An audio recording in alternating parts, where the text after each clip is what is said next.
Mummy जी, चाय ले लीजिए। अरे कलमुही, तेरे हाथों से तो चाय पीते हुए भी डर लगता है, कहीं इससे तेरा रंग मुझ पर ना चढ़ जाए। अगर इन्हें इतनी ही शर्म होती तो मेरे इतने हैंडसम भाई को इस तरह फंसाती नहीं। बानी और शिवम की लव मैरिज हुई है। बानी के ससुराल में उसकी ननद और सास हैं, जिन्हें अपने गोरे रंग पर बहुत गुरूर होता है, जिस वजह से वो बानी को सिर्फ उसके सांवले रंग की वजह से नापसंद करती है और हमेशा उसे ताने सुनाती रहती हैं। बानी उनकी सभी जली कटी बातें सुनकर चुपचाप वहां से चली जाती है। तुम माँ और छोटी को कुछ बोलती क्यों नहीं? मम्मी जी बड़ी हैं, हर छिटकी ना समझ, इस तरह उन्हें उल्टा जवाब देना सही नहीं।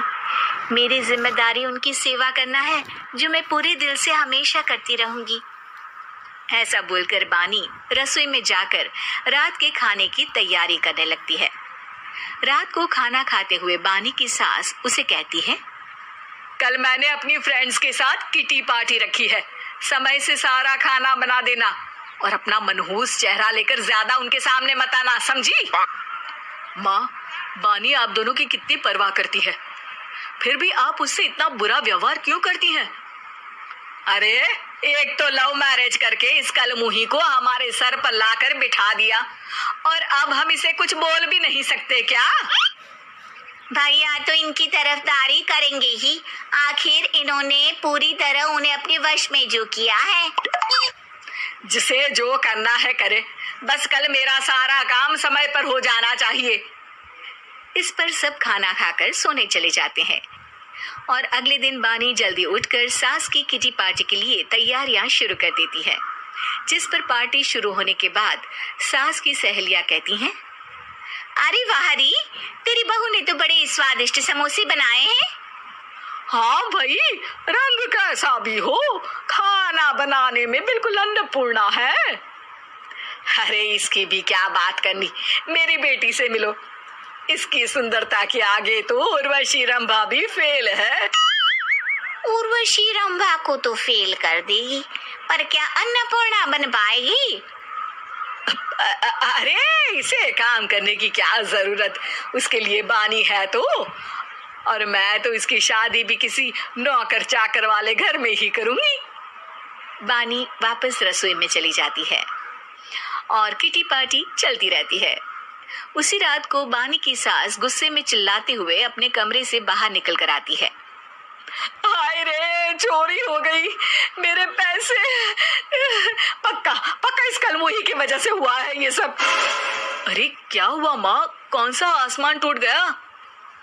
अरे आसमान तो उसी दिन टूट गया था जब तू इस कलमुही से शादी करके इसे घर में ले आया था। खुद तो आई ही, अपने साथ साथ मनहूसियत का काला साया भी मेरे घर ले आई। अरे हुआ क्या माँ? अरे मेरी तिजोरी में रखे पैसे कहीं गायब हो गए, सुबह ही देखा, अरे यहीं रखे थे। क्या आप मुझ पर चोरी का इल्जाम लगा रही हैं? अरे काली बिल्ली पर भी क्या कोई मनहूसियत का इल्जाम लगाता है? ऐसा बोलकर बानी की सास वहां से चली जाती है, जिसके बाद शिवम और बानी बात करने लगते हैं। देखो, मम्मी की बात का बुरा मत मानना, वो बस परेशान है ना, इसलिए कुछ भी बोल गई। वो परेशान नहीं, मुझसे नफरत की वजह से ऐसा बोलकर गई हैं। उन्हें मैं हमेशा एक आंख नहीं सुहाती। देखो बानी, अगर तुम चाहो तो हम दूसरा घर लेकर वहां शिफ्ट कर सकते हैं। आखिर तुमसे प्यार करके तुम्हें अपनी जिम्मेदारी पर इस घर में लेकर आया हूँ, इस तरह टॉर्चर नहीं होने दे सकता।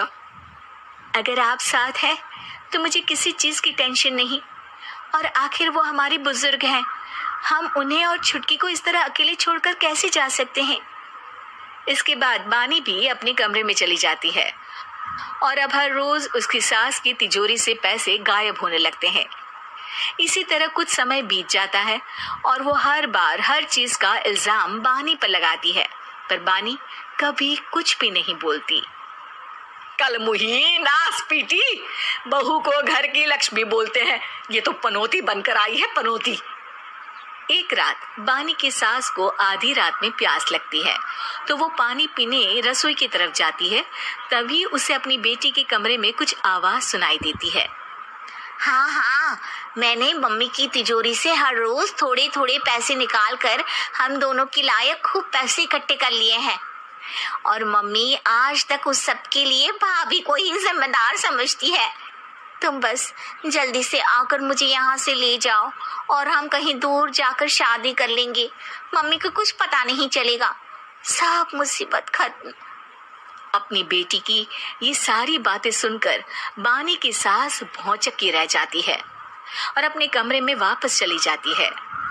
जब अगली सुबह बानी सास के कमरे में आती है, मम्मी जी, क्या बात है, आज आप कमरे से बाहर ही नहीं आई?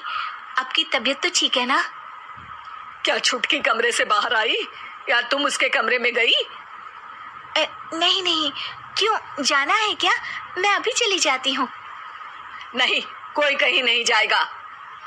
इस पर वो बानी को साथ लेकर कमरे से बाहर आती है, जहाँ शिवम भी होता है। वहाँ उसकी सास बोलती है, छुटकी मेरी तिजोरी के सारे पैसे लेकर अपनी माँ के बारे में कोई ख्याल करे बिना किसी लड़के के साथ घर छोड़कर चली गई। और बहू, तुमने मुझ जैसी सास की सेवा करने के लिए अपने ही पति के साथ दूसरे घर जाने से मना कर दिया। मैंने हमेशा तुम्हारा रंग देखा अच्छा ही नहीं, जो मेरी सबसे बड़ी गलती है। मुझे माफ कर दे बेटा। और इसके बाद बानी की सास कभी अपनी बहू की तारीफ करते थकी नहीं।